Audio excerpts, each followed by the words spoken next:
Well, good morning, everyone. What a pleasure to get together here. Somebody told me once this is the best looking group in town, and here we are for our annual summit. And here's the good news. We're right on schedule. We've done these summits for over the last 10 years through the Business Roundtable, CBRT.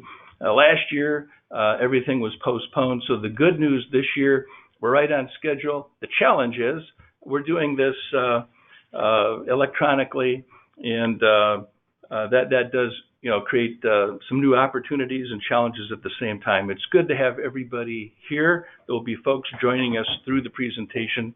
We want to welcome all of our participants. And if I may, I would be very honored to open in prayer. Lord, your word says that as iron sharpens iron, so one man sharpens another. We just pray, Lord, that we would be sharpened today, that we would be better for coming to this event, that we would walk away with much learning and understanding. We just give you praise and glory and thank you for the grace and mercy you give to each of us. In Jesus' name, amen.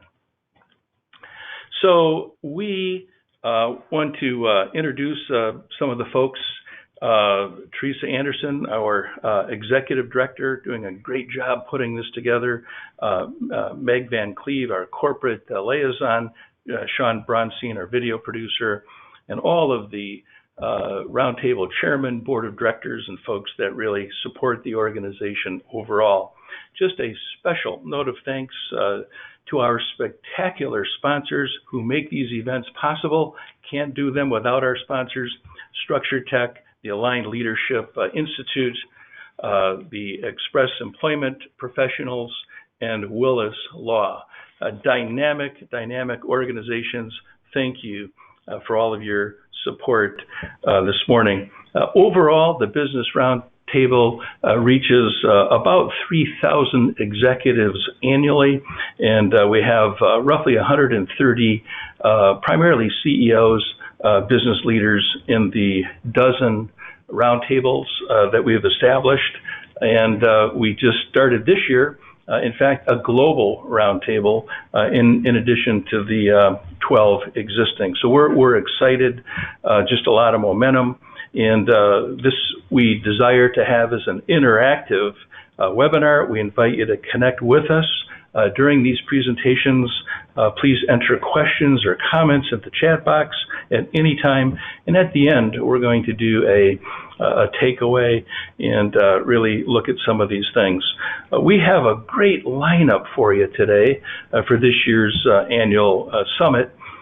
We have our keynote speaker, Mary Jane Mapes, who is just phenomenal, nationally renowned, works with many Fortune 500 companies, including Phillips 66, author, and again, a consultant on a national basis. We're also very privileged to have Mary Jane Mapes on the board of directors of the Business Roundtable, CBRT as well. And then we're going to do an invitation, and that's not the end of it. Hang in there, stick around, because the next two modules are just very impactful. And these presentations are based on the feedback we get from the existing roundtables, the folks that interact with us every day. We're doing impact and vision conference calls, several a day and throughout the week. And all of this impact is very timely because the presentation, the lineup today, is a designed package to meet the current needs. And the current needs, the feedback we're getting, it's all about relations and the current state of our great nation and the current global state of things and global affairs. Relations continue to be in the forefront first and foremost.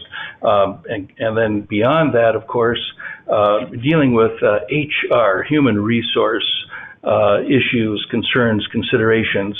So with that, the modules to follow, Mary Jane Mapes, so don't go away, more to come, will be Bill Kieffer, and that is getting through crisis together. and nobody survives alone. We need each other, and that will be followed by Shaun Willis and Sam Gilbertson, Willis Law. I also want to mention that Shaun is part of the board of directors for the Business Roundtable as well, and they're going to wrap this up with the legalese as it pertains to the HR environment today as we continue in recovery and beyond rebuilding our companies. And that theme is being proactive in human resource recovery. It's dealing with the top 5 things, and believe you me, there's hundreds and hundreds of inquiries we get every month, and these are the top redundant 5. So it's going to be a spectacular event this year, and we're so glad to have each and of you here. And with that, what a pleasure to formally introduce Mary Jane Mapes and her topic, Inspired Leadership in a Post-COVID World. Thank you, Mary Jane. Good morning. It's wonderful to be here. It's an honor to be speaking for the CBRT Leadership Summit today on the topic of inspired leadership, nurturing workplace relationships. You know, just recently someone called me and during the course of our conversation commented that that person's boss really was a yeller. They talked down to people, like they got on their high horse, spoke down to people, and that they had a style of interacting that just invited people to feel abused, invited people to feel totally disrespected. And all I could think of was, whoa, you know, that's interesting. This person's going to have a hard time going forward, because when we are in an environment like that, tension is high. And when tension is high, trust is low. And boy, in this post-pandemic, at least of the waning pandemic period of time, we are living in a time of great uncertainty. Actually, we have for the past year. Time of high anxiety, a time when everything seems to have changed. This pandemic has had a seismic impact, not just on organizations, but on the individuals who make up those organizations. I mean, they haven't had the connections they had in the past. They don't have the communication has not what it was in the past, not when you can see each other next to the water cooler or in the cubicle next door. Quality of work. Who knows what the quality of work is? And people's personal psychological safety. It's my understanding from talking to a number of people that that trust that's so critical for psychological safety has diminished. And the distrust is not between the boss and the employee typically, but more between the people that are working in-house and those people that are working remotely. Because after all, how do we know that those people that are working remotely, how do we know that they're not playing with their kids? How do we know that they're not, you know, doing their grocery shopping, or they haven't taken the winter and flown to Florida and, you know, they work a couple hours in the morning and then they spend the afternoon, you know, lying by the pool. So there's just a number of things that new rules are going to need to be made for. And part of that, a big part of that, at the center of all that, is a sense of real trust. And that's the thing that creates a sense of safety. But as I said, we will need new rules for connections, new rules for communication, new rules for consistency in productivity, and of course, that psychological safety. But you know what? If you're up to it, if you're up to developing those relationships, you may say, well, I've had them, but you know, it's tougher now, right? So we're going to have to work harder for that. But if you're up to it, then there'll be some real benefits. You're going to be stronger. That's all there is to it. You're going to develop those leadership skills, because we all know that trusting relationships are the bedrock of true leadership. And we'll be able to recognize the power within us, tap into the power that allows us to either improve on maybe a distant relationship or one that's broken down somewhat over the last year, or to create a great relationship right from the get-go. But here's the biggest benefit. Let me share this with you. The greatest benefit in this post-COVID world is going to be something that looks like this. High correlation. You're going to have higher performing teams if you work on those things that we just talked about. Higher performing businesses, and there is a high correlation between high performing businesses and highly effective leaders. When we look at organizations, we can see that there are two life views. The first life view is the problem reactive life view, and that's the life view of the ineffective leader. Then there's the outcome creating life view. Leaders, effective leaders, are outcome creators. Let's look closer. There are these two life views, problem reactive. We have a problem or there is an obstacle. In other words, something has gone wrong, something isn't working right, and oftentimes people are a part of that. That creates for us sometimes an inner conflict. And when there's that inner conflict, then we react to fix the problem. Now, this is the life view of people who are fairly ineffective. It also, unfortunately, happens to be the life view of far more people than the opposite, which is this group of people, and these are effective leaders, the outcome creating life view, where there is a vision, there is a result, there is an outcome that we want. In fact, we want it so badly, we'd love it, we desire, we're passionate about it. And so with our eye on that vision, on the result, on the outcome, we're always acting in a way that brings about the result that we want. Now, the Leadership Circle has done over 175,000 leadership assessments. And what they discovered when they did the aggregate of leaders in businesses evaluated as the top 10% highest performing organizations, they found that those leaders scored high in the competencies, the leadership competencies. In other words, the creative competencies. They are outcome creators. They are not problem reactors. And that the number one skill, they score high in the creative competencies, with the top dimension being relating well. And if you take a look at the slide, what are those four major things they score highest in? Strong people skills. They are people who are good listeners, they're team builders, and they are people who can lead by and do lead by example. Now, when we look at ineffective leaders, they're the leaders, the aggregate profile of those leaders in the 10% lowest performing organizations. What do we discover about them? Well, we discover that they score high in the reactive tendencies. And again, those reactive tendencies come with them some liabilities. And what are they? Ineffective interaction style. They are not team players. Their team is not fully developed. And they are people who have a tendency to be overly demanding. So obviously, we don't want to be in the bottom 10%. So what I want to do today is to share with you 3 strategies, and these 3 strategies, if you put them into practice immediately, what you're going to get is you're going to get somebody that is,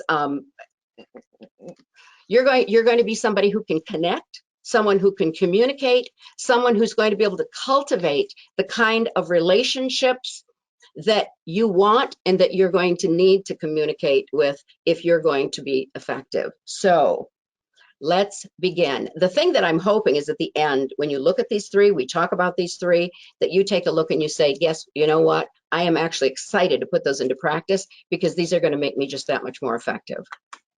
There's the excitement. So let's start with the first one. The first one is to create a relationship vision.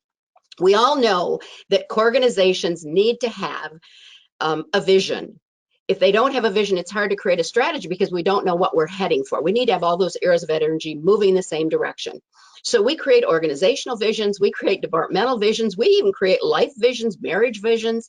So I say, if we want to have an organization where trust runs high and tension is low, create a relationship vision. In other words, how do you see yourself interacting? Let me give you an example. When my daughter was 17 years old, it was clear to me that we had already spent 3 years doing battle.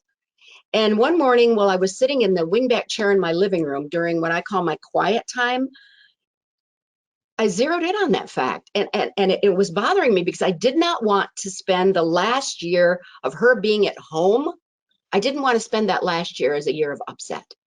And then as I sat there, it came to me, Mary Jane, why don't you create a relationship vision? Create a vision. Why don't you start acting as if you already have the outcomes that you want, that you have the relationship that you want? So I am a journaler. So I pulled out my journal and I wrote down what I call the 3 V's: the visual, the vocal, and the verbal. Now, when I said visual, I mean, if someone were to see me interacting with my daughter, if someone were to see you interacting with someone at work, maybe it's a direct report, maybe it's your boss, maybe it is a peer, maybe it's a customer, but whoever that is, if they were to see you interacting, they couldn't hear a word you said. They couldn't hear the tone of your voice. What would they see you doing? What would your behavior look like? And because this was my daughter, I knew what I wanted it to be looking like. I knew that I didn't want it, I didn't want them to see me, fiddling with my cell phone. I didn't want them to see me fiddling with papers, looking at my computer, looking distracted, doing something else. No, I knew that I wanted her, my daughter, to see me being very present, putting things down away. When she spoke, I would be present. I would be looking at her. I would be smiling at her. If she was excited, I'd get excited. If she was proud of something, she could tell that that was near and dear to my heart. Like anyone watching this, pretend it's a silent movie. Anyone watching my silent movie would know that this woman loved that young girl very, very much. What do you want your silent movie to look like? And then how about the vocal? How about the vocal? Those of you that are familiar with Malcolm Gladwell know that he's a researcher who researches other people's research.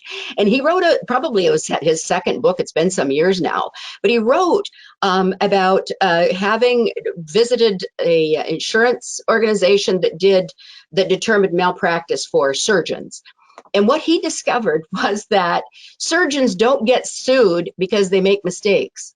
No, they get sued because they make a mistake, but more importantly, because of how they treat the patient. Do they, ignore the patient? Do they not look at the patient? Do they not listen to the patient? Does the patient somehow or another feel as though they're being talked down to? That doesn't go well. But what they found was the most egregious behavior was the physician's tone of voice. And the most corrosive tone of voice was a condescending, demanding tone of voice. So I thought to myself, okay, what tone of voice do I want to use with my daughter? I want to use a soothing voice, not a strident voice. I want to use a comforting tone, a caring tone, not a condescending tone. I wanted to use a tone that showed kindness and care, and regardless of her response, regardless of her behavior as a teenager, she was going to get that consistency with me. So when you look at your relationship and you write it down, why is it so important that you write this stuff down? Well, the good book says, write the vision, make it plain so that he who reads it may run. So write these things down. And then number 3, what do you want your vocals to sound like, your verbals to be like? Because words are like powder kegs and they explode into the lives of other people, either for the positive or the negative. Well, I knew that I wanted my words with my daughter to be uplifting. I wanted the words with my daughter to be, what am I trying to say? For edification. I wanted them to be for support. What do you want your words to be with the people with whom you work? When they hear you speak, what kind of words will be coming out of your mouth? Will they be words of faith or will they be words of doubt? Will they be words that uplift or words that tear down? Will they be words that give hope or will be words that produce fear? Whatever you want, write it down and review it often. Now, why is it important that you write it down and that you review it often? Because research shows that if you write it down, you review it often, you have a 55% greater chance of actually acting on what you wrote down. You want trusting relationships? Write the relationship vision. Make it plain so that when you read it, you will run on it. Secondly, I want you to think in terms of stamping the other person, stamping them right there as exceptional. Many years ago, I was asked, I've been in this business by 30, 35, I think it's 36 years this year, but I was probably in business maybe only about 5 years, and I got a call from a vocational education center, and they asked me to speak to their high school students. And my first response was to decline because students really weren't my market. And then they flattered me, and they said, "Oh, but Mary Jane, we've heard you speak before, and we think the students would just love you." And of course, I'm thinking, well, what do you say in the face of such discernment? That is not what I thought. That is not what I thought. It's just that all those years ago, if you flattered me, I would say yes to almost anything. Well, that was then, this is now. Anyway, they asked me to do it, and I said, well, okay. The minute I hung up the phone, I wanted to kick myself in the fanny because I thought about what they had said. They said it's going to be voluntary. Well, this tells you more about me than about them. But when somebody says it's going to be voluntary, to me, I think, okay, every kid that doesn't like his teacher, every kid that doesn't have her homework done, every kid that would rather be someplace other than school that day, that's going to be the kid that is going to sign up to hear the lady speaker speak. And that is not my favorite audience, trust me. Anyway, I ruminated on it for months. The day of the event came. I'm sitting in the parking lot. I'm thinking about my thinking. Now, how many of you think about your thinking on a regular basis? I hope that you all said, oh, I do, because until our thinking changes, nothing else does. So I'm thinking about my thinking, and I thought, if I go in there thinking what I'm thinking right now, like, I don't want to talk to these kids, I'm going to stink up the room. They're going to throw me out just like a rotten, stinking egg that I am. I've got to think differently.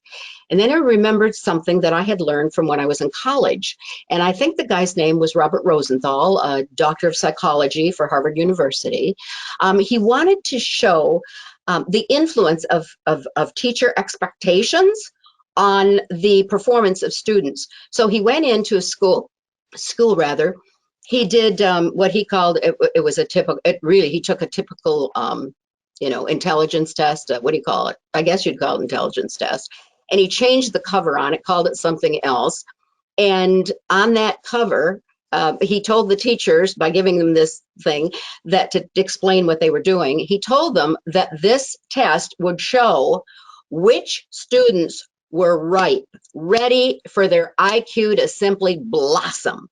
And so he did the test, and then he took students at random in each of these classes, created a list at random, gave them to the teacher, and said, now this group of students in your classroom, these are your exceptional students. These are the students that will blossom in terms of their IQ this year. Well, at the end of the year, went in, did another intelligence test, same thing, and guess what?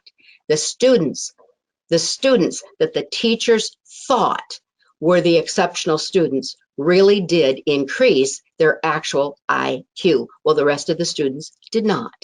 So there's more to that. But I took that piece that I remembered and I thought, I'm going to see those kids as exceptional. So every bit of bad behavior, every rude remark, every comment that they make is going to be nothing short of exceptional.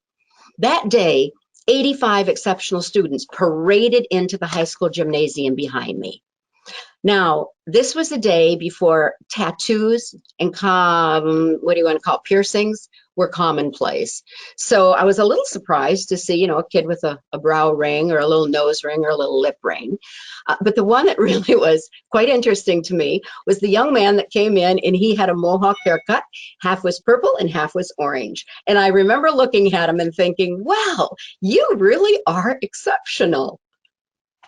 Anyway, I started my presentation. I was in maybe 5 minutes, and I hear this distraction over on my far left, and I look over, and into the cafeteria gymnasium comes these two young maybe 15, 16-year-old boys. They're talking loudly. They walk across the floor right in front of my face, seemingly oblivious to the lady speaker who was speaking, and they took the last 2 seats in the room, and that was at a table just to the front and the right of me. And the one kid took my neatly prepared handout, he flipped it over, and he started doodling, drawing all over the backside. And he leaned into his friend, and his mouth was still going a mile a minute, only he was whispering. Well, I could think nothing but, aren't they exceptional? Now, you know, if you've ever been a kid, which I think you've probably been, you have children, maybe you have, but if you're related in any way to children, if you've seen them, experienced it, you know that timing is everything. And by timing, I mean, when the time is right, for me, it was when my thigh was literally touching their table. And the back of that handout was now doodle drawn over the backside, all over the backside. And my hand came down, bam, on top of that handout. And I looked at the kid looked up at me, and the look in those eyes gave new meaning to the term charging bore. Well, I'm no fool. I looked down, smiled, and I very gently pulled that paper out from underneath his fingers. And I looked at the back side of it. And I said to him, well, young man, you must be an artist. Are you an artist? No. Actually, he was, because you see, right in the middle of all these doodles and scribbles was the most amazing sketch picture of this kid, a kid probably his own age, a basketball player, jumping up to dunk the ball. So I looked at him and I said, well, I have a tendency to disagree with that. I think you're a pretty amazing artist, but I'll go with what you said. I think you're an artist, but let's go with what you just told me. If you're not an artist, then you must be a basketball player. Are you a basketball player? Yeah, sometimes I am. And his buddy said, no, he's not. Whoa, what's your name? Jason. Jason, huh? Well, Jason, let's find out. I said, all right, there are 85 students in here. If you know Jason, have any idea as to this kid's ability to play basketball, I want you to raise your hand. I counted the votes. Counted the hands rather. 5 students raised their hand. I said, okay, Jason, 5 students out here know you have some idea as to your ability to play basketball. Your buddy here seems to know you. You know you. How many different interpretations do you think there might be in this room today of your ability to play basketball? 7. And I'm thinking, exceptional. I said, all right, Jason, truth, nothing but the truth. Are you really a basketball player? And he said, yeah. And his buddy said, no way. Jason, I'm confused. I'm befuddled. I'm totally baffled. Tell me this, Jason. Who's lying? Huh? Who's lying? Jason, follow me. Jason and 84 other sets of eyes followed me all the way over to the other side of the room where there was a flip chart and a marker. And we engaged in one of the most exciting, insightful discussions that I have ever had in 36 years with adult or student on the topic of perception and the impact that those perceptions were having on their lives. The 90 minutes flew by. At the end of the 90-minute period of time, they had to fill out evaluations and sign as proof that they had heard the lady speaker speak. Well, when the last one signed, dropped the evaluation in the box, and left the room, I started packing up to go home. Well, there was a teacher who had been in that group. She'd been sitting in the audience. I had not recognized her as such. She stayed behind. She's rifling through all the evaluations. She pulls one out. She says to me, Mary Jane, I've just found Jason's evaluation. You're not going to believe this. Listen to what he wrote. He wrote, funny little lady. This program ought to be mandatory for every kid in school. You know, I don't know what you just did to those kids in the last hour and a half, but you just got more out of that kid, Jason, than I've been able to get out of that kid in the last 3 years. But hey, trust me when I tell you, that kid, if you knew him, he's nothing but trouble. Well, you know, I believe he could have been nothing but trouble. I believe he could have been nothing but trouble, but not that day. Not that day, because thank goodness, thank God, Robert Rosenthal from back in my college days came to mind, and I was able to walk in and see those students as nothing less than the exceptional human beings that they truly were. So I want you to do something. Now, I can't see you. I don't know if you're going to do this, but I want you to do something. Will you? Would you please take your hands? Well, I'm going to say clap your hands. When you clap your hands, I'm going to say stop. Stop with your hands together. You ready? Would you please clap your hands? Stop. Look at your hands. Most people applaud. I happen to applaud with my right inside my left. But however you're applauding, I want you to applaud again, only this time I want you to do it differently. Ready? Applaud. Stop. Okay. Now, the next time you are going to applaud spontaneously, what are the chances that you would applaud as you just did? I'm guessing that you would say slim to none. What would you need to do differently in order to applaud as you just did? You'd have to think about it, wouldn't you? You'd have to think about it. In other words, we have to go through life awake. We have to go through life conscious. It's impossible to build trusting relationships where we do not have them unless we're going through life awake. Now, I can hear some of you right now saying, well, you don't know some of the people I worked with. I mean, if you ever had to work with this person, you'd say there's nothing exceptional about him except maybe, well, the guy's an exceptional jerk or the woman is an exceptional whatever. Well, let me give you a little different perspective, may I? I want you to think about this. When you are gone from this earth, hopefully it will be decades from now, but when you are gone from this earth, will anyone ever fill your exact space ever again? No. Will anyone ever walk your footsteps ever again? No. Will anyone ever breathe your breath ever again? No. Will anyone see through your eyes? Will they hear through your ears? No. Will anyone ever experience the pain you've experienced in your life? Because you have experienced some pain, haven't you? Yes. Nor will they know the joy that you've experienced because you've had some of that too.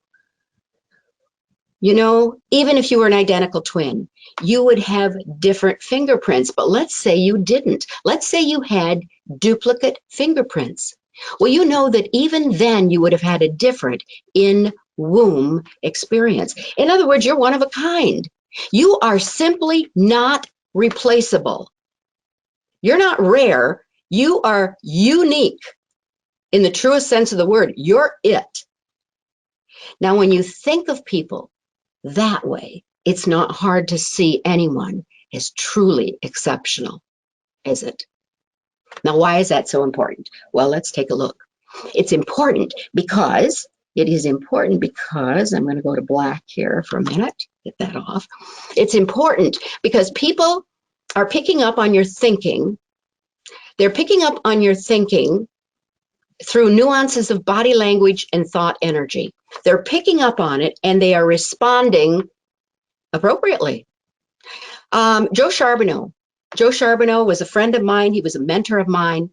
He used to say to his audiences, you know, people are reading our minds at 7,200 images a minute. And he had all of his research done, by students, graduate students at Harvard University. Now, I want you to think about this. This is something that Joe Charbonneau would ask the audience, and I know I sat in that audience many years ago. He said, have you ever been to the home of a friend who's just had an argument with their spouse? And, you know, there were a few of us that raised our hands. And he said, did you actually see the argument?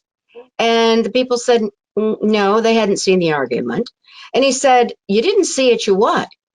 And we said, well, we felt it. He said, right. And when you felt it, what did you feel like doing? Well, we felt like leaving. And he said, that's it. People are used to picking up on just slight nuances of body language. They sense, they feel, they see, they experience this full loop of body language that they've been used to reading ever since they were a little baby. Now, part of this is cultural, so there are mistakes that are made, but people are still picking up on. You have a circulatory system. If I have a problem with my circulatory system, it isn't going to have an impact on anybody but me. If you have a problem, it's not going to have an impact on anyone but you. But the limbic system of the brain, the emotional center of the brain, is not a closed loop system like the circulatory system is. It's an open loop system.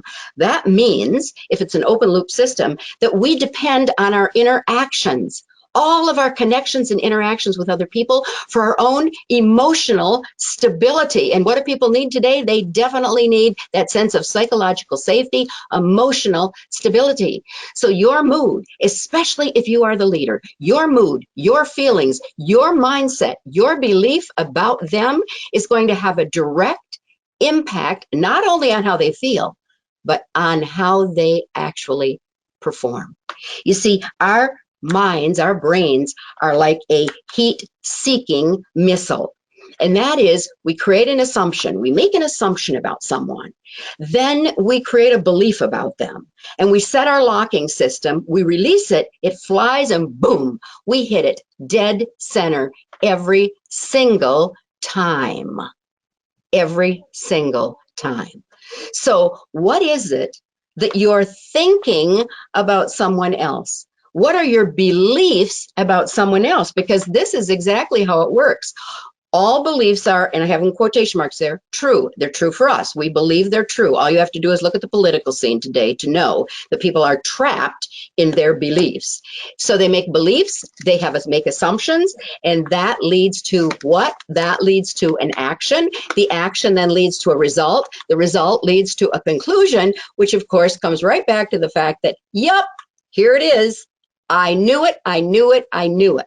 We always interpret the results to support the assumptions and the beliefs that we make. So here's my question. What assumptions are you making? What beliefs are you having about other people? Like, where are you putting your focus? Are you putting your focus on seeing them? And I say, as God sees them, as God sees all of us, as these perfect, brilliant, wonderful human beings with different gifts, different talents. Or are we looking and seeing them for all the flaws that, my goodness, anybody with eyes or ears to hear would pick out? That's unproductive. That's being the reactive, that is not someone who's led by a vision where they want their interactions to end up, no matter the situation, in an increase of trust, an increase in trust. So how might your beliefs, maybe it's time to examine them, how might your beliefs be creating for other people or sabotaging the very relationships you're going to need to be a high-performing, not company, but a very effective leader who runs a high-performing organization. Until we transform our thinking, until we can start seeing people as the gifts and the talents and the amazing human beings that they are. There's a veneer, but we've got to be able to see through the veneer. Until we transform our thinking, we will never transform those relationships. So, stamp the other exceptional. And number 3, get present and empathize with other people. Do you have any idea how much time you spend being someplace other than where you are? You know, we've all have these little cell phones, and it's amazing how many people you find in restaurants and they're dealing with their cell phones. Have you ever been in a conversation with somebody? You're in a conversation with somebody and you appear to be looking at them. You look at, you might even shake your head, you know, but you know you're really seeing right through them because your mind isn't on them at all. And then in the middle of them talking, they finally stop and they look at you with this expectant look on their face as though you're going to respond. But you're thinking to myself, wow, I've been off wool gathering somewhere. I don't know what they just asked, but I better respond some way. So you fumble with the response, you blow it, and you both know it. So we need to make sure that we first get present, because until we get present, we cannot listen. Now, example. When my daughter was maybe 25 years old, she'd graduated from college, she'd moved out, she'd got moved on. She was home one day, and we were standing in the kitchen, and she said to me, Mama, I remember when you read my diary. Now, I want you to put in the chat box. I can see it if you write this in the chat box. When I just said to you, my daughter said to me, Mama, I remember when you read my diary. What was the first thing that came to your mind? So I need somebody at least to put something in the chat box. But oftentimes what people will write down in the chat box, or what they'll say if I were in person, is they will say things like, well, I thought breach of trust. I thought, whoa, that's not a good idea. Oh, broken trust. Thank you, Megan. Broken trust. Yeah. And that's what most people say. But I want you to repeat after me. No, I'm not here. I can't hear you. But I want you to repeat after me. There's always more to the story. If we're going to listen, we have to listen to the whole story. There's always more to the story. Let me tell you more to the story. When my daughter went away to college, we packed things up. We're in the car. We're taking her to Michigan State. She said to me, oh, Mama, by the way, there's a bunch of junk on the floor in my closet. There is nothing in there I want. And I thought, well, I wish she'd taken care of it herself. But anyway, a couple of days after we'd taken her to school, I went into her bedroom, opened the closet door, and there on the floor was a bunch of junk. And at the bottom of all that stuff was her diary. Now, I specifically remembered what she said to me. She said to me, Mama, there's a bunch of junk on the floor in my closet. There is nothing in there I want. You can do whatever you want with it. That's what she had said to me. Those were her exact words. So what did Mama want to do with it? Read it, right? Is that what you're thinking? You want to read it. Well, repeat after me. There's always more to the story. Now, let me tell you the rest of the story. This is all I know. When my daughter was in kindergarten, between kindergarten and first grade, we moved. We moved from the country into the city, and she was concerned about leaving her little childhood friends behind. So I said to her dad, I'm going to get her a little diary. My daughter is very gifted. She could read and write easily by the time she was 3 years old. So I said, I'm going to get her a little diary, and she can put her thoughts in that. The diary I found in the bottom of her closet was the diary I had given her when she was 5 years old, moving into the first grade. I picked the diary up, the little pink diary up. Here's the little diary. I picked it up. I went through it. There was nothing in it. It was virtually empty, but for 2 sentences. I gave Rags a cookie today. He liked it. Now, who was the Rags? The dog. I saved that. I now have an 8-year-old granddaughter. My daughter has a daughter. And the next time I see Sylvia, I'm going to give her her mother's diary. Maybe she'll find a use for it. Now, did I tell you that I had read my adult daughter's diary? No. Did I tell you I read my junior high daughter's diary? No. Did I tell you which diary I actually read? No.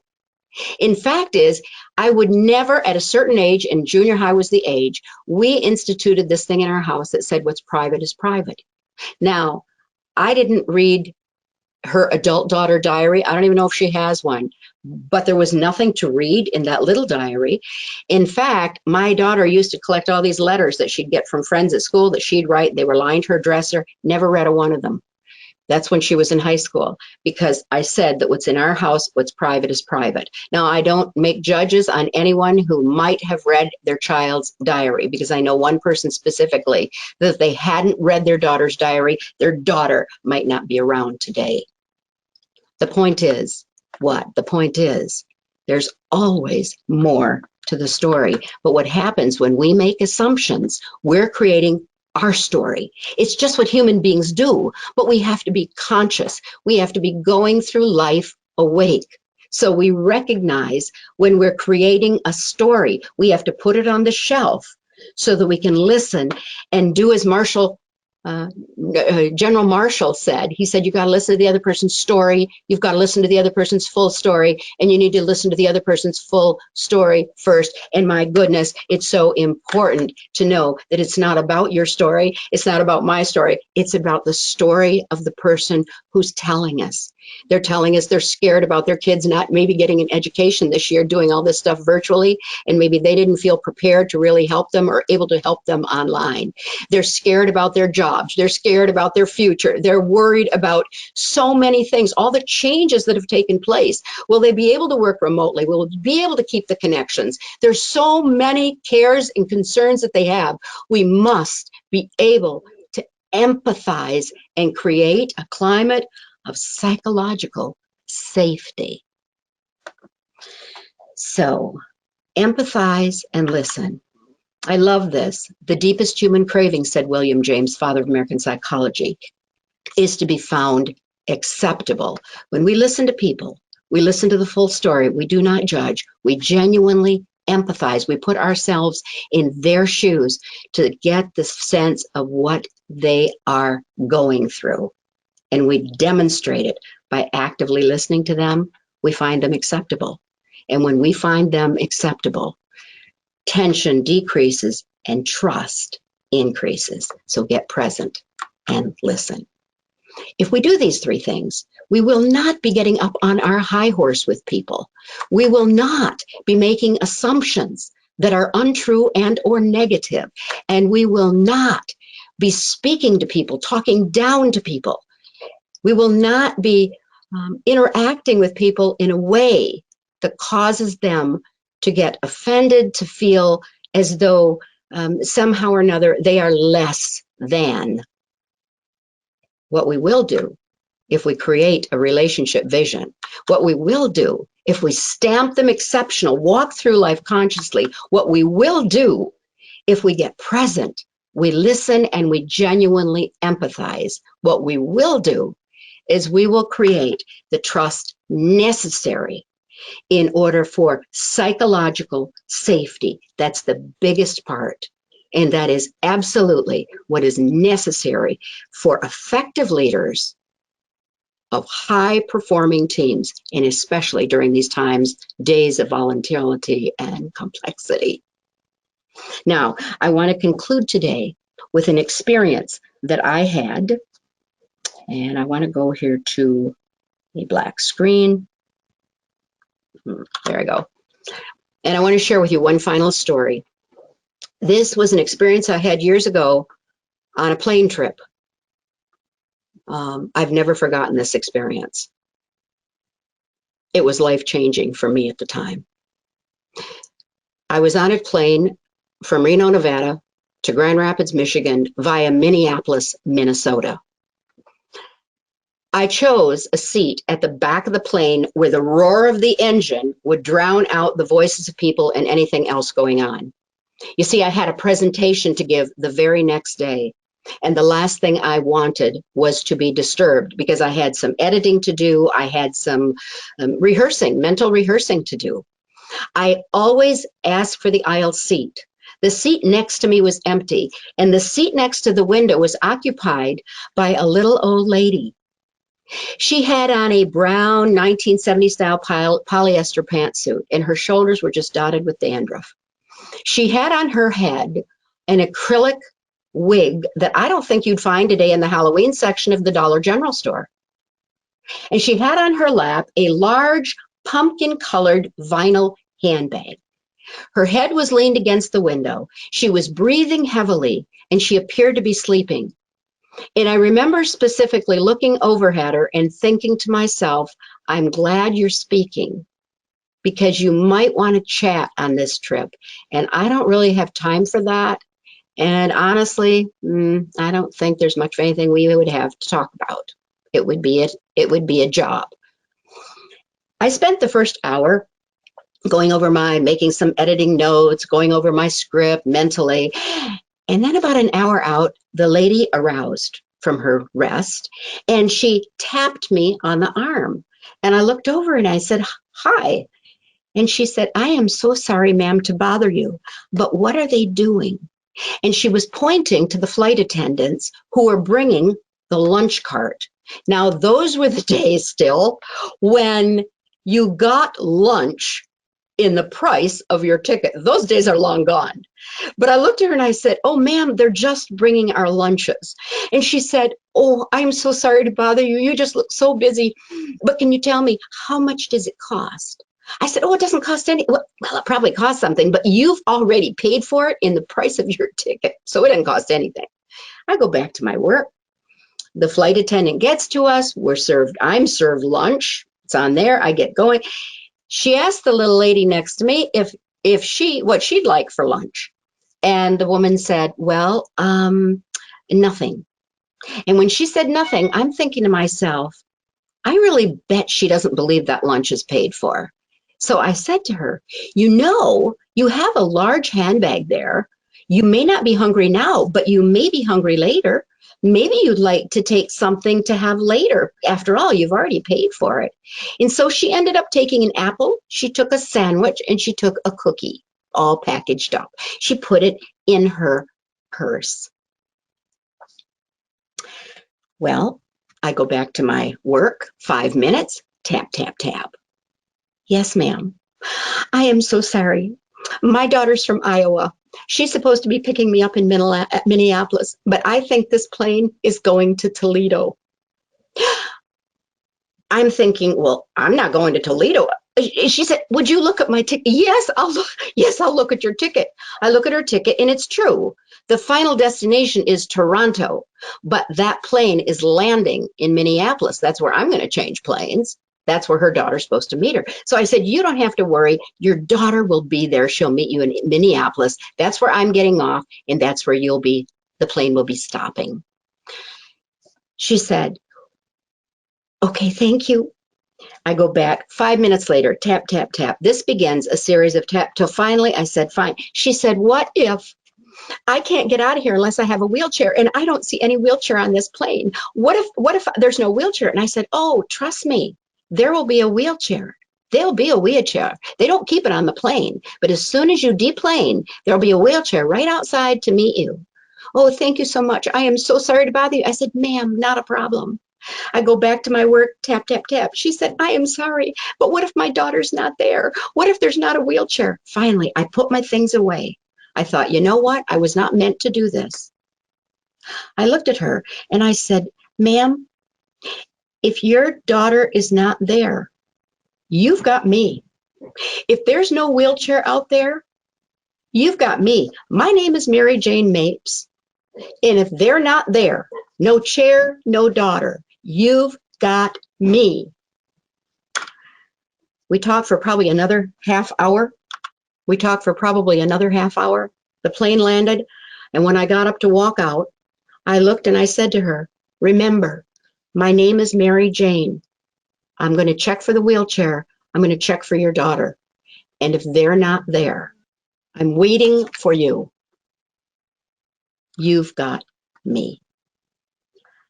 I walk out, 3 seats, 3 wheelchairs. I say to these gentlemen behind the chairs, is one of these chairs for a woman from Reno, Nevada? And one guy said, that'd be me.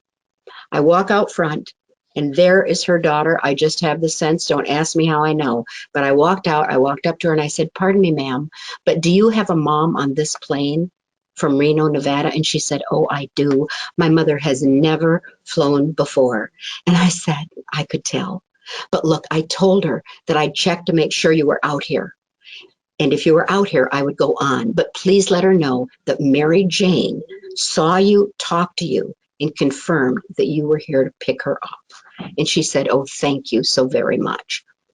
I am now fearful of being late because there's a close connection, and I have a long way to go from where the big planes go in and where the little planes go out.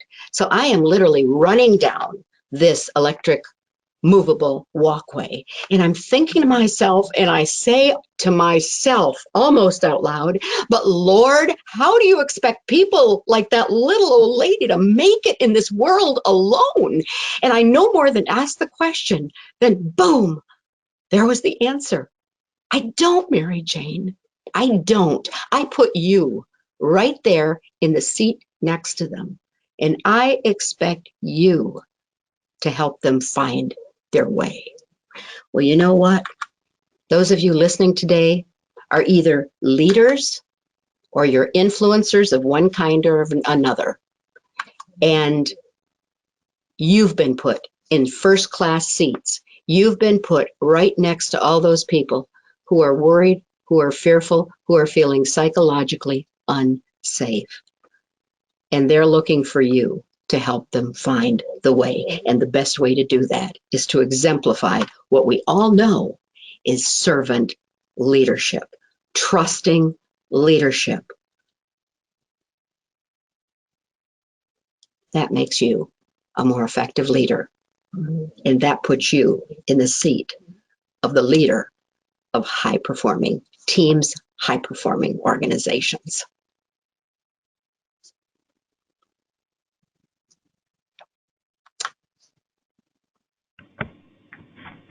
Mary Jane, thank you so much. You are absolutely amazing, and there's no question why you're in demand with companies like Roche, Stryker, Eaton, Phillips 66, Avon Products, Farmers Insurance, just to name a few. Powerful message, servant leadership, and your brand promise continues to be to develop leaders with a commitment to serve at their highest and best, to become courageously authentic leaders capable of creating a culture of fearless participation. And so we've been sharpened today with your presentation, how leaders build trusting relationships. We are going to be conducting a Q&A, question and answer session at the end of the summit. And so keep those coming in. Mary Jane will be participating with that, and the other speakers as well. And what Mary Jane really reflected here is profound, because through all of this, Mary Jane, and thank you for doing so, what was reflective is your personal relationship with the Lord. And we're here for answers today and solutions to what we have in this world, the challenges. All of that, the highest, best solution to everything in this life is a personal relationship with the Lord Jesus Christ, as Mary Jane so aptly is telegraphing here. And so for many within earshot this morning, this may be the most important decision that you'll ever make. We're going to give an invitation, and then we'll continue on with the program. We're going to intersperse this throughout, because we don't want anybody to leave without this shared understanding. And this is how to find peace with God. And perhaps you're sitting here today and you realize you've never made a Christian commitment, as Mary Jane has referred to. Don't delay. Don't delay that decision. We encourage you to embrace God's love today and receive the salvation that only Jesus Christ gives. And there's 5 simple steps. First of all, recognize your need to begin with. All have sinned and fall short of the glory of God. Romans 3:23. Secondly, repent of your sins. 1 John 1:9. Third, believe in Jesus. That's the answer. Jesus is the atonement between us, mortal man, on earth and Almighty God in heaven. Through Jesus, we have redemption, as if we've never sinned, and we have forgiveness. We're human. We all have clay feet. We're flesh, and through that we do receive daily forgiveness through the Lord Jesus Christ. And finally, receive His salvation. We want to encourage you to do that today. And finally, confess to someone. If you've prayed the prayer for the very first time with us this morning, let folks know that. Reinforce it within. We will guarantee that all of us are going to die. That is a guarantee. And we will spend eternity somewhere, either in heaven or in hell. We would ask right now if we can pause just for a moment, please. And in meditation, we want to invite each of you to pray with us. Thank you. It's an honor and a privilege. Lord, I recognize my need for you as my Savior. I confess my sins to to you now, and I turn from them, and I ask for your forgiveness, Lord. I believe in you, Lord Jesus, that you died for me, that I might have eternal life with you in heaven. And Lord Jesus, I receive you now in my heart, and I thank you for forgiving me. I thank you that you love me, and I thank you that you receive me into your kingdom. I believe in my heart that you are my Lord and that God raised you from the dead, that I might be saved and spend eternity with you. And I thank you, Lord, that I am now part of God's family, and I commit my life to you from this day forward. Amen. Thank you. And if you've prayed that prayer with us for the first time, if you could just denote that in the chat box, that would be awesome. We'd like to follow up with you, give you some materials, and we're going to do this again at the end of the presentation, and we'll go through a little bit more of a formal process there. So as we continue with the summit this year, we are so privileged, and what a pleasure to introduce to you Bill Kieffer. And Bill is President and Chief Advisor of Kieffer and Associates Limited, and this is an advisory firm that specializes in military veteran career transition, leadership, coaching, strategic talent management, and professional speaking and facilitation services. What a background Bill has. He has worked with SEALs, Navy SEALs, Green Berets, Rangers, Marine Special Ops, Air Force, Pararescue, and similar elite service members. Bill is a senior human resource executive with over 23 years of professional experience, and has dealt with many Fortune 500 companies, including Amcor, Rigid Plastics, Dana Holdings, DB Schenker, and BAX Global, to name a few, and a full spectrum of HR and talent management, talent-focused strategies is the key emphasis. Obviously, Bill was a former United States Army officer and comes with great experience. Missions include combat service in Somalia, support for the Panama invasion, operations in Central America, Hurricane Andrew relief, operations, and being selected as Instructor of the Year while teaching at the U.S. Army Logistics Management College. Without further ado, a pleasure to introduce to you Bill Kieffer. Getting through crisis together. Nobody survives alone. Good morning, everyone. Can you hear me? We can, Bill. Okay, you're on the good. air. I'm on the air. Very good. Well, Jeffrey, thank you for that introduction, and it's an honor and a privilege to be here with all of you today. I'd like to start by having you, let's see, do I have control here? I'd like to start by having you imagining your business. Imagine your business is moving along as planned. It's steadily achieving success. Your teams are effective and they're engaged. All your functions and departments are harmonized and working well. You've got new ideas that are coming to life, and you're firing on all cylinders and achieving your financial and other goals. Now, that doesn't happen by accident. Likely you had a plan, some articulation of what you plan to achieve and how you plan to achieve it. Likely you prepared well, you took all the actions required to bring that plan to life, to make sure you've got all the resources aligned to go out and do what you said you intend to do. And then you went on to operate, to conduct your typical business according to typical conditions.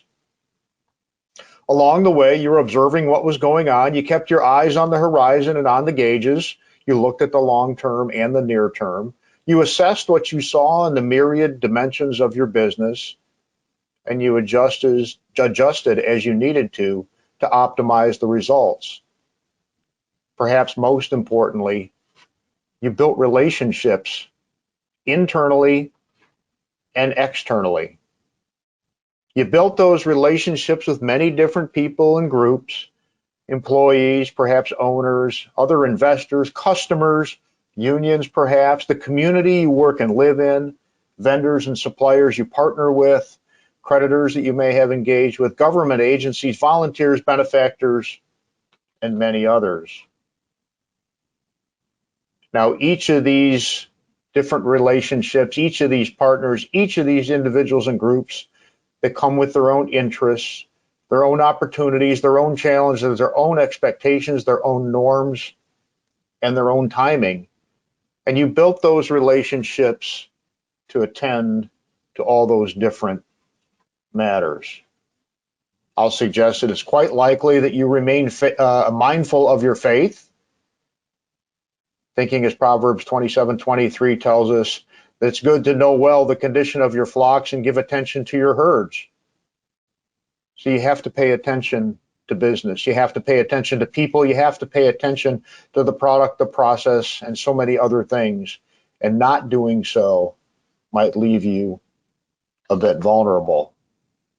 So even though everything's going along well, everything seems to be going right, at some point a crisis is going to occur. A crisis may creep up slowly and quietly, or it may be a sudden jolt. It puts a shock in your system. It puts a shock in the system of all the relationships that you have.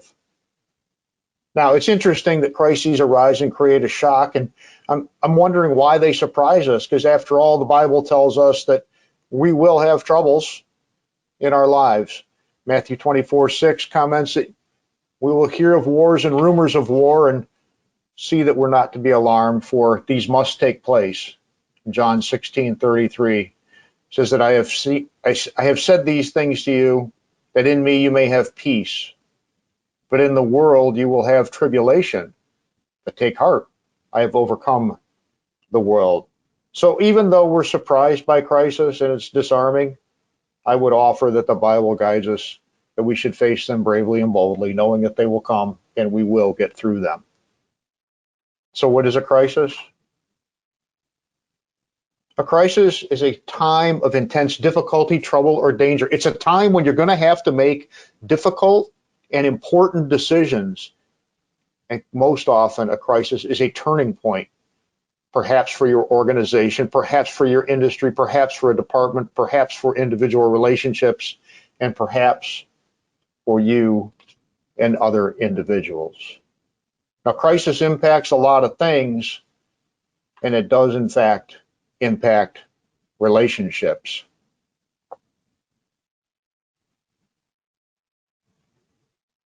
If you've built strong relationships with people around you, all those different constituents and partners, if you started with a strong set of relationships and a crisis occurs, that strength of the relationship leads to a probability of some stability as you endure the crisis. And in fact, the crisis may even bring people together more strongly than they were before, similar to the phenomenon with the Band of Brothers from World War II and made famous in the television series. If, however, you have less strong relationships, when the crisis occurs, those relationships become vulnerable to falling apart. It's important also to note that no one makes it through change alone, and relationships, quite frankly, may be the only thing that gets you through some crises. See, relationships are the things that hold other things together. They're the linkages between the links, they're the ties that bind, and the stronger those relationships are, the more your organization can handle. So what are relationships all about? Mary Jane had a very good discussion before us, and I very much appreciate all her insights. I'll offer that relationships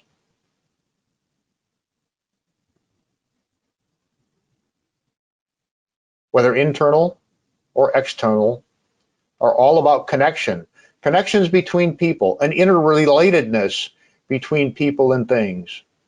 Relationships are very much about security and certainty.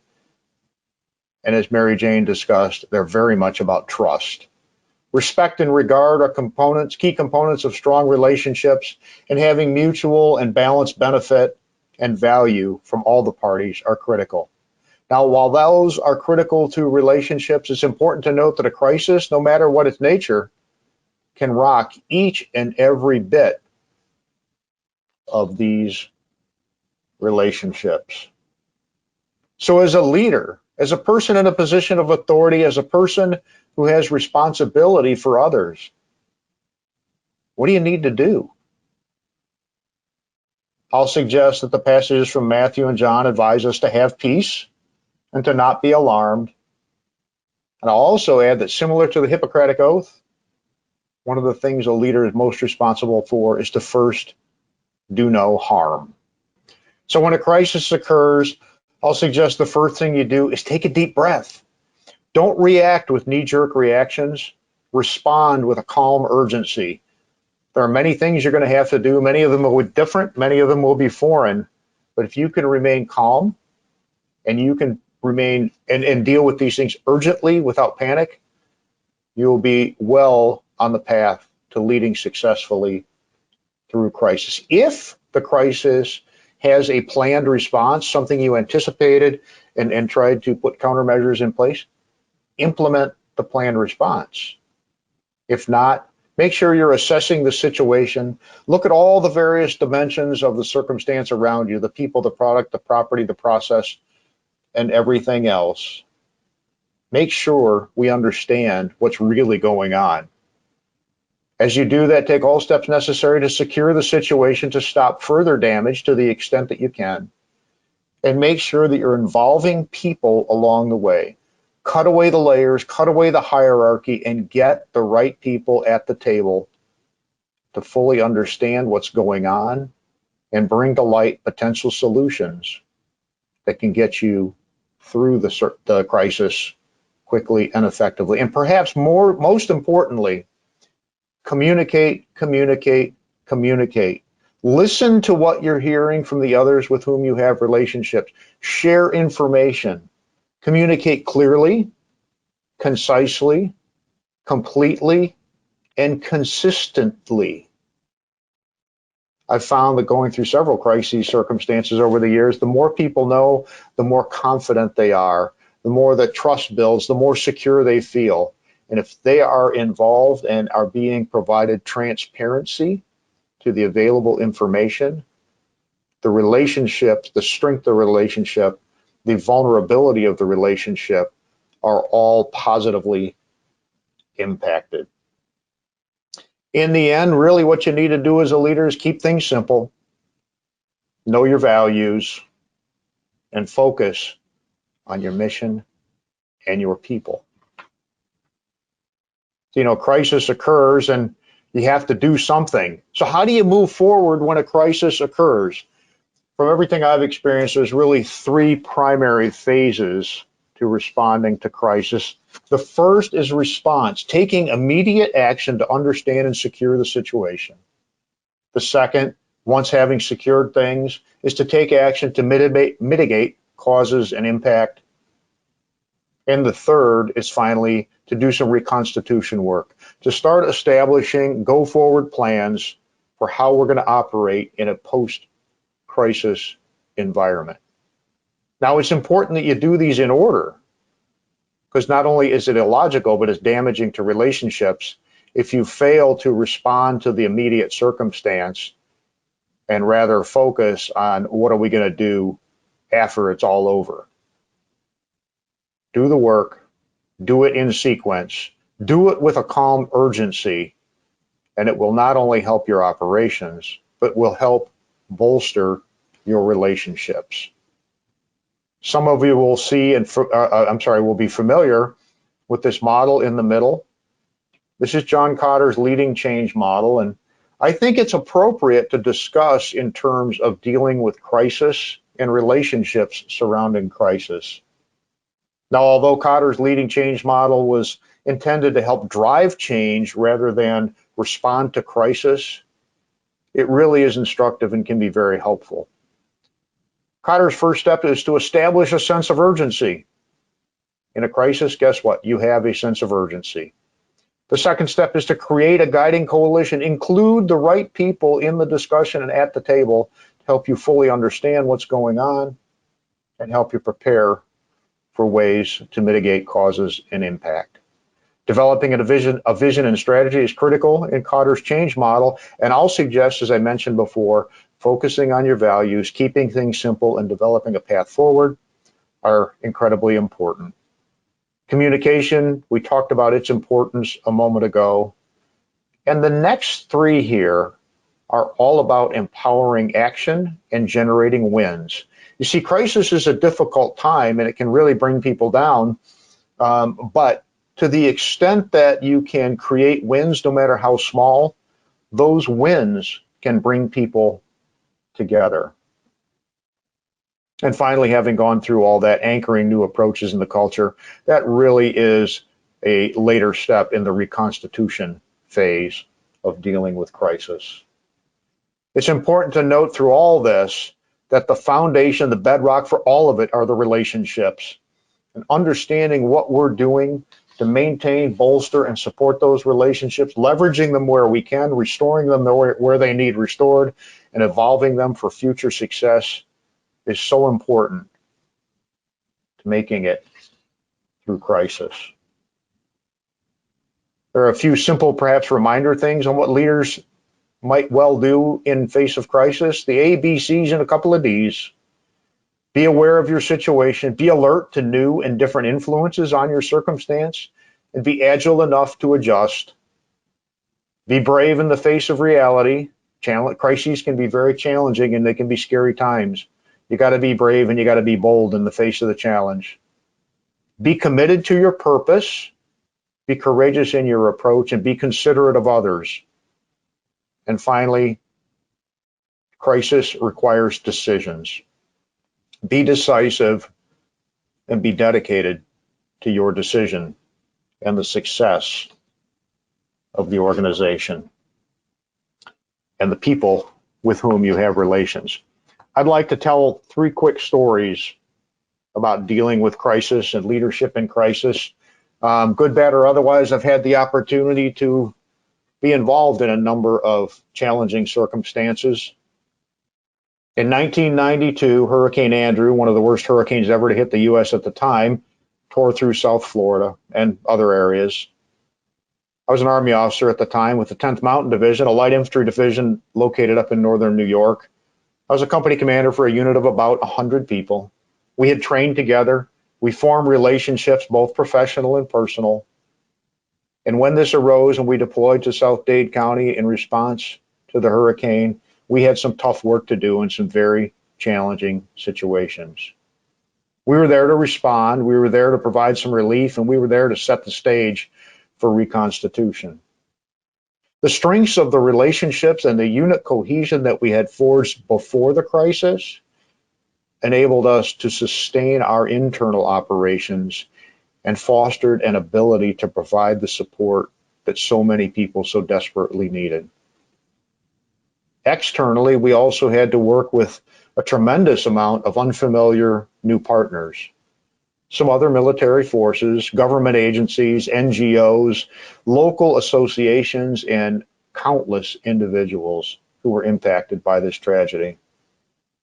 The single most effective key to success that we found in dealing with the crises and finding success with all these other folks was to build relationships, because we realized that none of us were going to make it through alone. We had to figure out and work with others to account for their priorities, their interests, and their concerns as quickly, as effectively, and as value-addingly as possible. It wasn't always easy, but we found that where we had built the relationships the most quickly and the most effectively, we gained the most success. Very shortly after returning from Hurricane Andrew, we were turned around and deployed to Somalia for Operation Restore Hope. The shared experience of Hurricane Andrew drew our unit and our people and our team members together. It strengthened our relationships. We had gone through something tough and we'd done it successfully, and we came out better for having done the work we did. Now, this next deployment was entirely different. While it was initially called a humanitarian relief mission, it was combat with live bullets and really bad people who are more than willing to do really bad things. I learned a couple of memorable lessons about relationships in Somalia. The first lesson is that you must first focus on relationships if you want the work to be well done.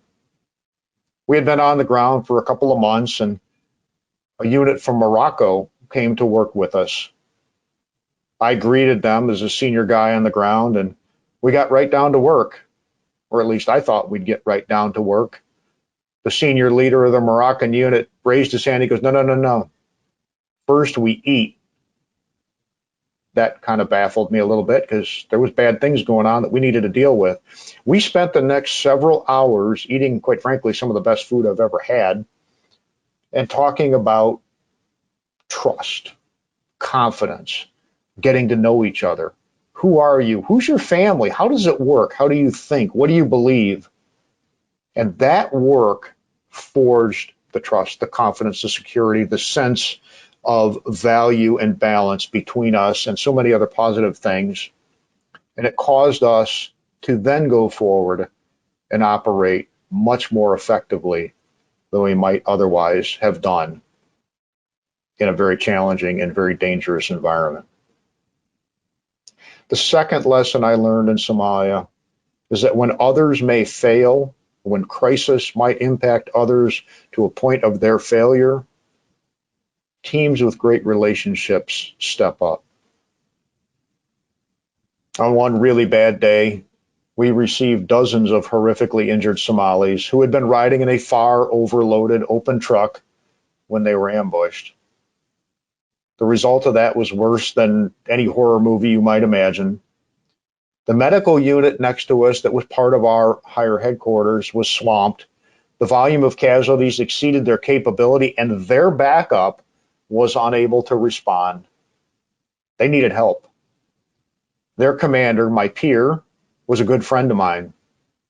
We had a strong relationship, and quite frankly, a relationship that continues today. We talk at least once a month, despite we're now much older, much grayer, and entirely different places in life. When he called, we came. I went to my unit. I said, I need volunteers. I need folks to come help do some really tough stuff. And you know who stepped up to help? It was those folks in my unit that had the closest personal relationships. They were making a decision to go in a very difficult situation together. We made it through those harrowing times, and to this day, we all remember it. I've reconnected with a number of those folks, and we all talk about that event, and we find ourselves closer for having lived through it. Let's fast forward to September 11th, 2001. I was in my office at Bax Global's air freight hub at Toledo Express Airport. See, mine was a global job. I didn't have any direct responsibility or authority for any of the folks in Toledo. I was very grateful for their willingness to hotel me over the years. But I had a reasonably close relationship with some of the leadership team there. On the morning of September 11th, 2001, I was in my office and things were quiet. Then all of a sudden, several folks came scurrying in and said, Bill, you've got to see this. We went to the break room where the televisions were, and we watched as the events unfolded, and dozens of people began to gather. Many were confused, some were scared. We were all worried about what was happening and what was going to happen next. And I suddenly found myself at the center of a crowd, very aware that they needed a leader to step up and tell them everything was going to be okay. Now, bear in mind, I had no more information than they had. I had no legitimate authority for anything, but I knew in that moment that I needed to stay calm. I needed to respond to their needs. I needed to help focus and help them begin the process of dealing with this crisis, not only for their own individual sense of safety, security, trust, and confidence, but for the good of the organization. For you see, being an air freight company, we were about to face the most drastic emergency shutdown of the skies we'd ever seen. No matter what your position is, no matter what your authority, no matter what your existing relationship is, sometimes people need a leader. And you may find yourself in a crisis with the opportunity and the responsibility to step in and be that person. And finally, I'd like to leave you with this thought. One of the bedrock mantras of the military is that no one gets left behind. This knowledge, this certainty provides confidence, reassurance, and some certainty in very difficult, challenging, and uncertain times. So no matter the crisis, no matter its source, no matter its nature, make sure you're building and nurturing relationships. Because when crises come, and they certainly will, no one survives crisis alone. Thank you all. It's been a privilege to be here with you today.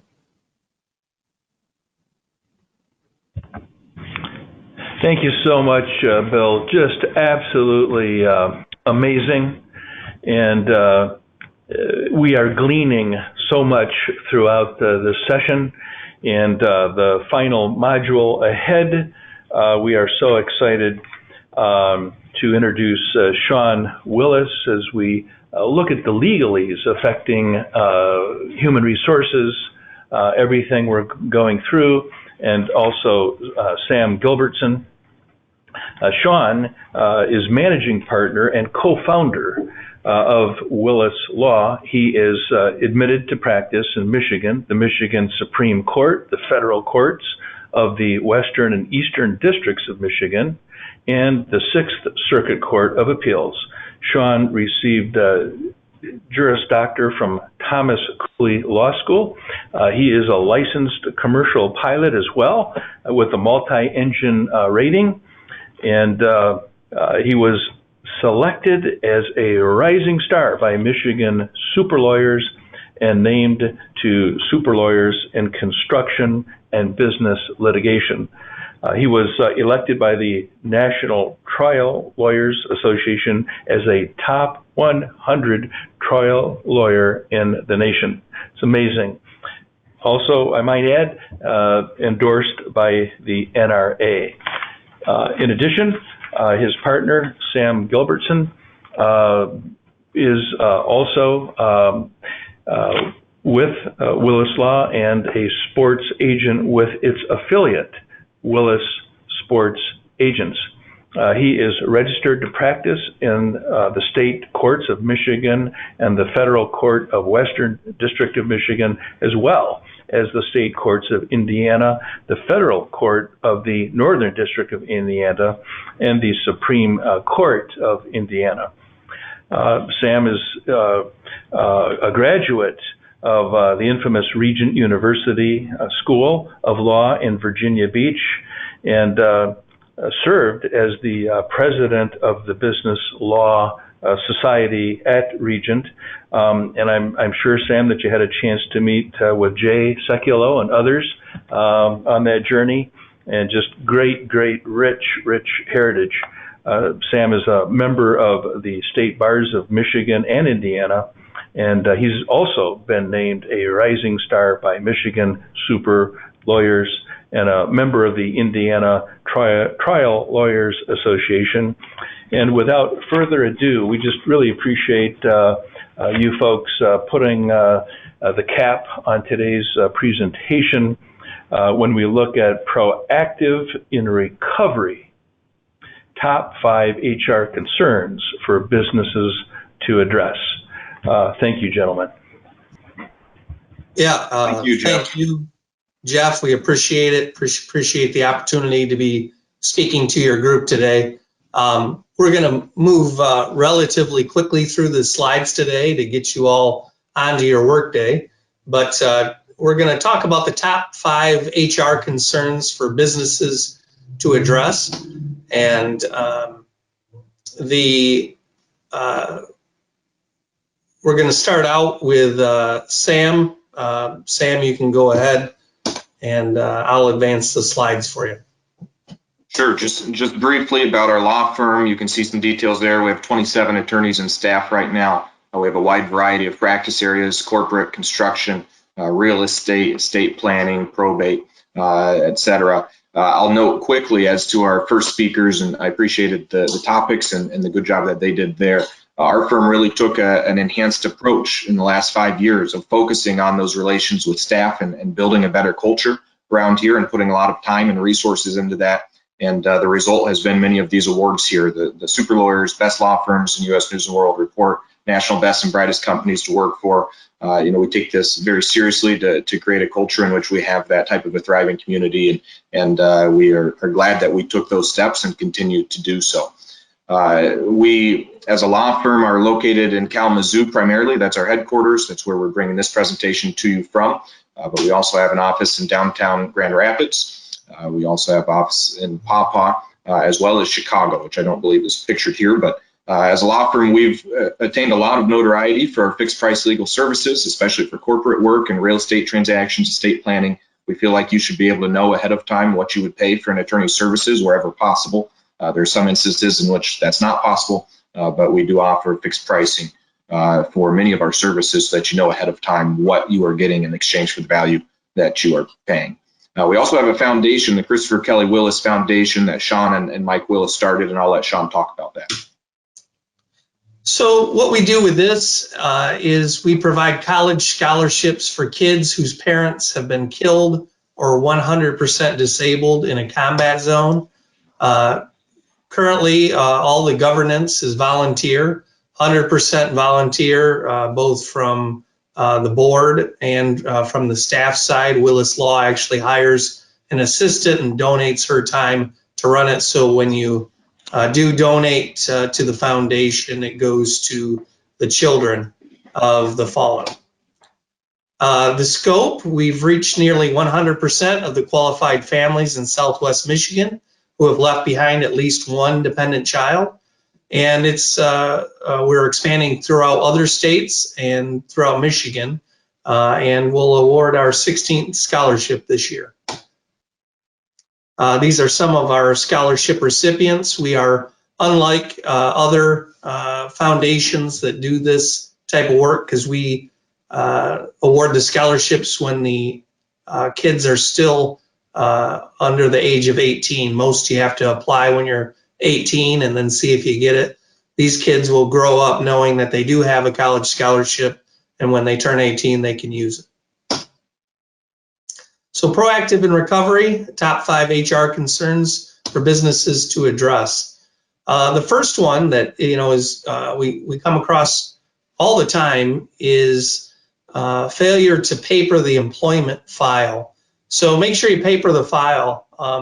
When you do have to terminate someone, a lot of times you're left without evidence as to why the termination occurred.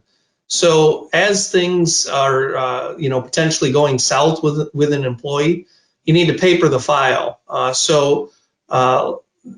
These days with technology, the best way to do that is to email yourself or the HR person when there is an instance, document it well, get statements from other people, and put those all in a file so that you have those in case you're ever challenged. If you're ever anyone ever brings a suit for wrongful termination, discrimination, etc., you've put together a paper trail of why the termination actually occurred, as opposed to what someone could conceive at a later date without such documentation. Obviously, the Elliott-Larsen Civil Rights Act, you can't discriminate for the reasons as stated on here. So if you've got a problem employee, you document the real reasons for their termination each and every time. After you file it, keep it. Discrimination claims can be brought up to 3 years later, and general breach of contract claims can be brought 6 years later. So you have to hold on to it for a little while just to make sure you're in the clear. We're going to talk about non-compete. non-solicitation, non-disclosure, and confidentiality agreements. Sam, did you have anything to add on the papering the file? Yeah, we jokingly refer to some of these HR concerns as COVID hotspots, things that have happened really frequently since COVID broke out. We get calls from employers frequently and from employees on these issues that have arisen that no one could have foreseen. And yet the same principles hold true, papering that file. So, for instance, we've had employees that have been terminated and they've come to us and said, I was terminated because, I didn't take a COVID test, or they claim that I had to quarantine and I didn't want to quarantine, et cetera. And at the time, especially, these were very novel questions and novel concern. There wasn't much guidance or enforcement that you could accurately predict. And I'll tell you, the ones that had success in gaining relief from what they felt was wrongful termination were against those employers that didn't have anything else in their file against that employee. All they could say was, yeah, they wanted to quarantine and we didn't want them to quarantine, so we let them go. Well, that was in violation of many of the executive orders and provisions therein. Some of the other employers that we were going up against could pull out a whole stack of issues that employee had. And they said, listen, this is a pattern of insubordination. This isn't just related to COVID. This is an ongoing pattern, and we've reached enough. We don't want them around here because it's impacting our culture in a negative way. So as you paper your file and as you have issues arising with COVID, maybe as employees are returning to your offices, the physical space, maybe it's issues like not wearing a mask or not practicing social distancing that make other employees uncomfortable, and there are complaints being made. You've got to track that. You've got to document that, because we have no idea in the next few years what type of cases and claims might arise from this very uncharted waters that we're in. Thanks for that, Sam. We're going to talk about non-compete, non-solicitation agreements, non-disclosure agreements, and confidentiality agreements. What they are, what they protect, how they're enforced, and whether you really need them or not. So non-competes, as is in the name, prevent an employee from working for your competitor or starting a business competitive with your business. The courts have basically supplied 3 guidelines for that. You need the scope of the work identified and defined in such a way to easily give someone notice of what exactly, what type of work you're trying to stop the other person from doing. You need a specific geography. So if you only work in Michigan, your non-compete can't apply to the entire United States. And you must specify a duration. And the courts right now have said 2 years is an appropriate duration. That can increase if you're buying someone out of a company and things like that, and you contract for that. But generally, 2 years is the maximum they would allow a non-compete. Non-solicit agreements. These don't prevent someone from competing. So if you're not worried about someone going out and doing a job like yours, that's fine. But it does prevent people from taking your customers and clients.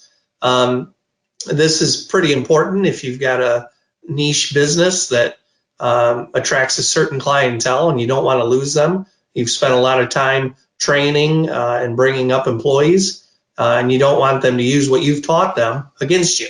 So these non-solicit agreements are helpful for that. This basically prevents your current employees from taking employees from your company. So someone leaves, tries to take your employees, they can be prohibited from doing so. And also it can prevent those that have left the company from encouraging other employees to leave your company. So these are all types of things that you can prohibit in that agreement so that your company is not affected when these people leave. Non-disclosure agreements prohibit your employee from taking trade secrets. So if you have specific sales, marketing techniques, if you have specific recipes or any other types of designs, formulas, customer lists, you can prevent someone with a non-disclosure agreement from taking these and sharing these for use outside of your business. It can be enforced both during employment, after employment ends, and you can require an employee to sign an absolute covenant not to compete at all. Sam, did you have anything on those items? Yeah, well, non-competes, non-solicits, non-disclosures have always been very important for companies that are serious about protecting both their talent and their customer lists, their trade secrets. In light of COVID, it's all the more important. I can't tell you how many calls that we would receive from individuals whose companies had closed their doors, but there were binding non-compete agreements on that employee for the next 2 years. And so the employees are wanting to, at this point, work for a competitor with a company that had temporarily closed its doors and laid people off, but was planning on coming back. And so those non-competes would restrict their former employees that they had to lay off from competing against them for companies that were still open during COVID, while this company was temporarily closed and waiting to come back. And so those are very important as we come out of COVID with the volatility in the job market right now, with all the talent that is switching around, as I'm sure you are familiar with. It's very difficult right now as an employer to retain top talent, especially after the financial constraints that have happened over the last year. And so you want to make sure that as you bring people in, as you invest that type of finances and trust and all the things we've talked about, the intangibles of investing into the person, not just the applicant, then you want to make sure that they can't later burn you after years of investing into them by taking business with them, by taking other valued members of your team with them, or by competing against you in the future. Yeah, and all of those agreements can be enforced via an injunction. So the language in the agreement basically says if you violate any of these terms, we can go to the judge and ask them to shut you down and the company you're working with from competing or soliciting or otherwise sharing our confidential information. Quick case study on non-competes. We had a contracting company and they requested we draft some non-compete, non-solicit, confidentiality agreements several years ago. After final drafts, they asked, what do we do with them? We said, you need to have a meeting. At the meeting, have everyone sign the agreement. Client agreed. A few months ago, their top salesman left and now is competing against them. They called us asking us to enforce the document through that injunction I just talked about. Problem? They never had the meeting. Their top salesman never signed the document. So they do not have a non-compete, non-solicit, or confidentiality agreement with that employee. They have a competitor. So make sure you sign the documents.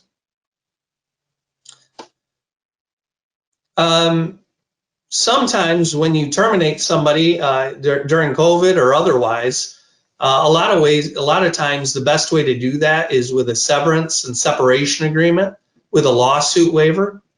Sometimes you have that problem employee that continues to take up your time and you spend 80% of your time talking about that one employee while the rest of them are working really well. You want to get rid of them, but they seem like the type that might file a lawsuit. Sometimes you might consider a separation agreement whereby, I've also named it a early retirement agreement. So you can basically provide the person with a small severance, small separation amount, a small retirement sum, and as part of that agreement, they agree not to sue you at any time in the future for any of the reasons that they could possibly formulate a reason to sue you. So you get a little bit of certainty for a little bit of spend and a waiver. It also provides some closure that the breakup is complete, no looking back. We often add non-disparagement clauses to that as well, where the person cannot talk bad about your company. You can also add in non-solicit, non-competition. A lot of times you don't want them telling other employees to leave your company.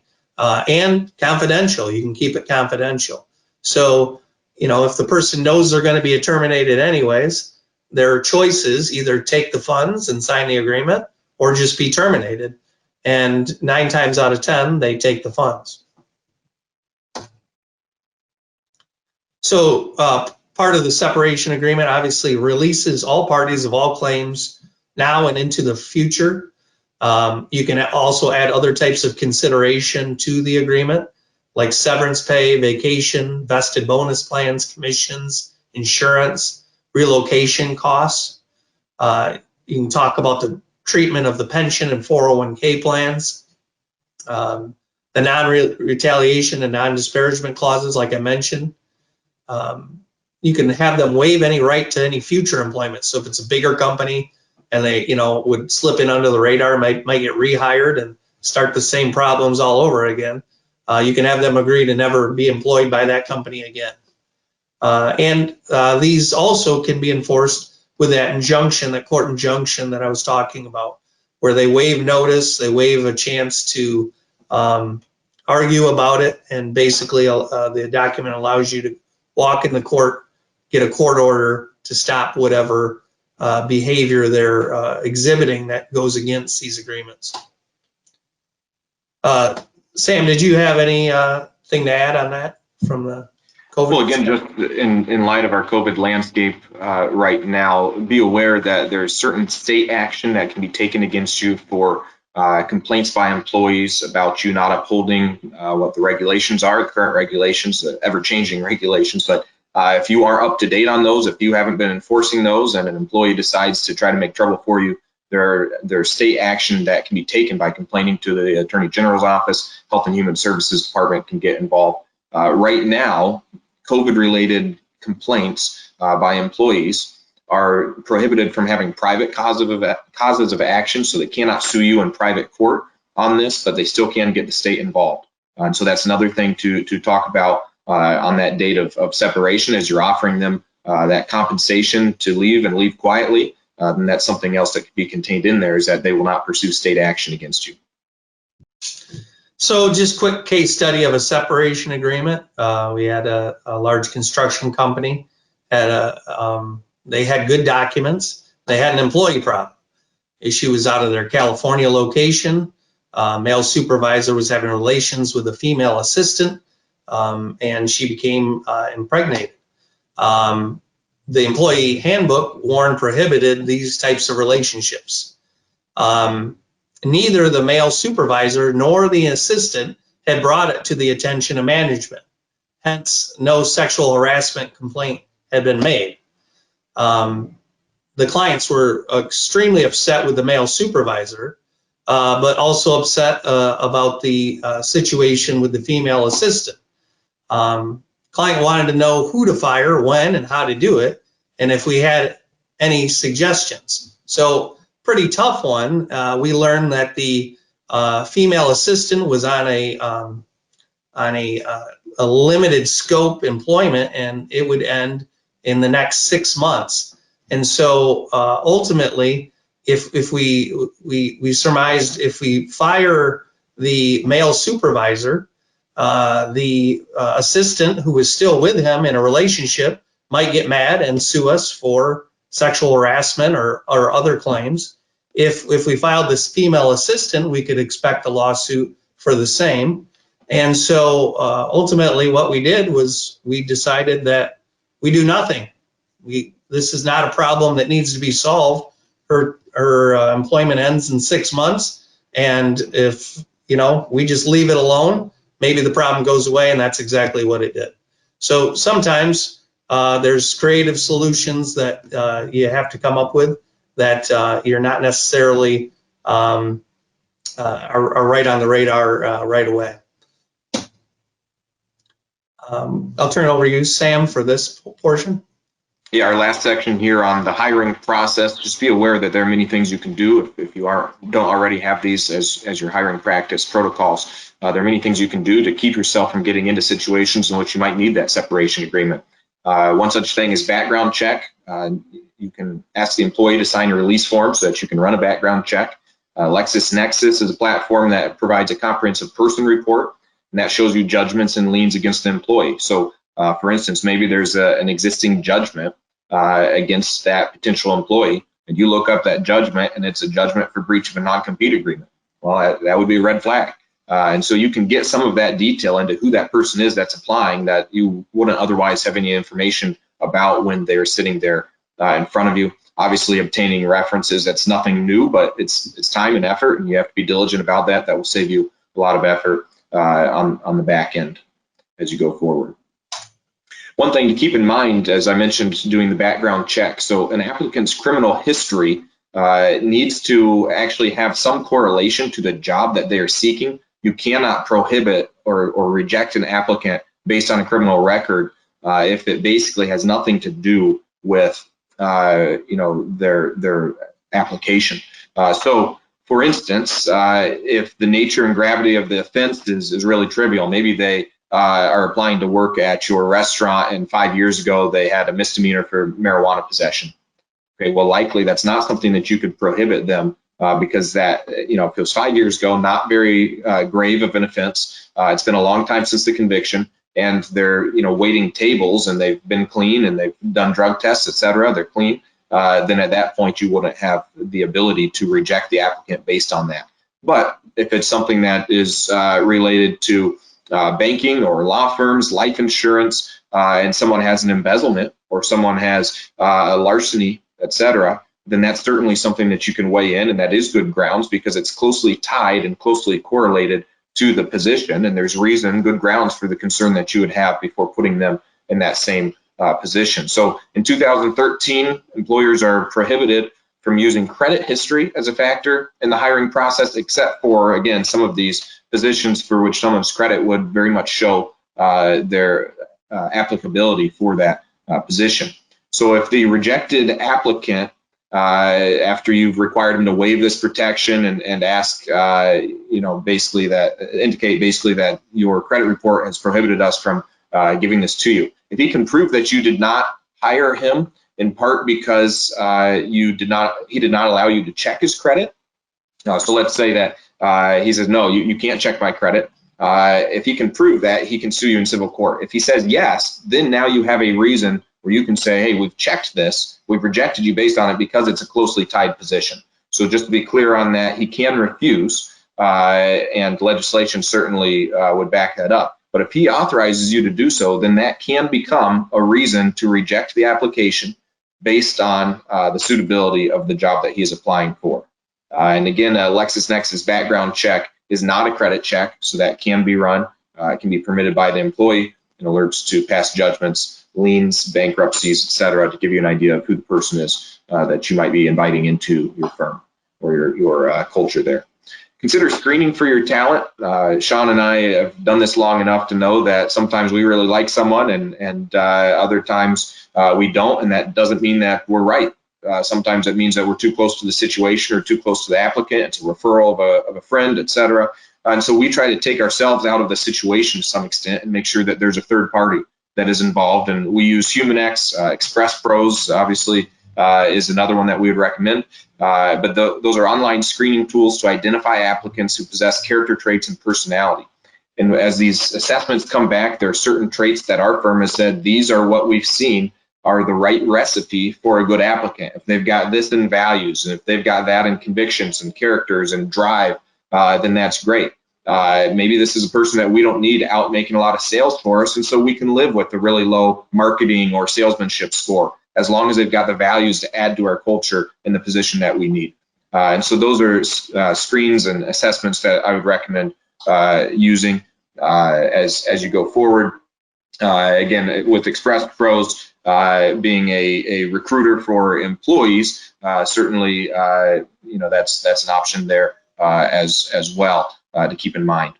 Temp agencies similarly pre-screen and pre-qualify. So we have had some success by using temp agencies. It's also a very easy and quick way, if you don't like someone, to let go of them and move on to the next applicant so that you aren't tied into a long-term situation and risking all kinds of legal implications by terminating someone who wasn't a good fit and that became apparent quickly.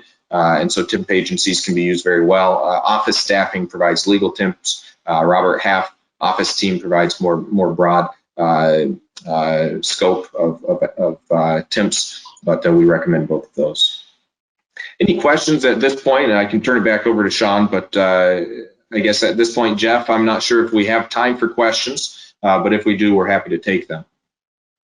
Well, we just can't thank you folks enough. What a dynamic presentation to basically just sum it all up here today, and thank you. This was the cap of today's spectacular summit, and we're all taking things away, no question about it.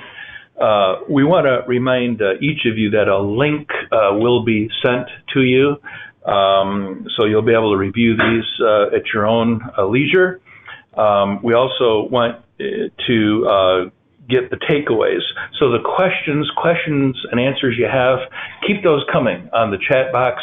We promise you that we will respond to each and all of them. You may even receive a personal call from the participants today. Also, what helps for future planning is the takeaway. What did you get out of this session? Please let us know. Keep that information coming. We want to remind you in closing that there are monthly roundtables in addition to these leadership events. And throughout, there's a dozen roundtables, plus now the global roundtable. And these are interspersed throughout the region: Kalamazoo, Grand Rapids, Holland, Lansing, Plymouth, Rochester, Macomb County, Birmingham, and so forth, to name a few. We also want to continue to remind you that CBRT is a 501c3 not-for-profit organization, solely exists through our sponsors and those that engage in the contributions and donations to the organization, and we thank you for that. We're anticipating just explosive growth this next year and beyond as we continue to push more globally and throughout the nation and move from a regional focus to more of a global focus. And just a special note of thanks to our sponsors again today, and all those that presented this morning. And my goodness, the other thing is that we had on the screen, for those of you that made that commitment earlier, please, if you made that personal commitment to the Lord for the very first time today in this event, please engage with us. We desire to get back to you and come alongside you on your journey of growth. This is exciting. There's no more important decision in life that can ever be made. So as we come to a close today, we do understand that, my goodness, this past year has been one with gale force winds. It has been a year of tumultuous seas for many of us.